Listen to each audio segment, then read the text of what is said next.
नमस्कार. सरकारी कर्मचारी या यूट्यूब चॅनलमध्ये आपलं खूप खूप स्वागत आहे. सरकारी कर्मचाऱ्यांना 7वा वेतन आयोगातील शेवटचे 3 महागाई भत्ता वाढ बाबत मोठी बातमी. चला तर याबाबतची सविस्तर माहिती पुढील प्रमाणे पाहूया. तत्पूर्वी चॅनलला सबस्क्राईब केलं नसेल तर चॅनलला सबस्क्राईब करायला विसरू नका.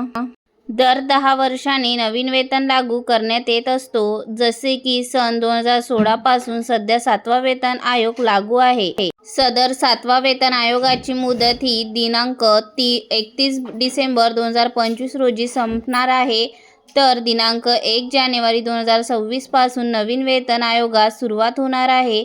परंतु सदर प्रत्यक्षात नवीन वेतन आयोग लागू होण्यास 18 महिन्याचा विलंब करावा लागणार आहे. केंद्र सरकारने गठीत केलेल्या समितीस पुढील 18 महिन्यात अहवाल सादर करून केंद्र सरकारला शिफारस करणार आहे. म्हणजेच मे 2027 पर्यंत सदर अहवाल केंद्र सरकारकडे सादर होईल. पुढील 2 महिन्यात सादर अहवालास केंद्र सरकारकडून मंजुरी दिल्यानंतर प्रत्यक्ष 8वा वेतन आयोग दिनांक 1 जानेवारी 2026 पासून वेतन फरकास लागू करण्यात येईल. 8वा वेतन आयोग दिनांक 1 जानेवारी 2026 पासून जरी लागू होत असेल तरी प्रत्यक्षात लागू होण्यास विलंब होत असल्याने 7वा वेतन आयोगाप्रमाणेच वेतन आहारित करण्यात येणार आहे.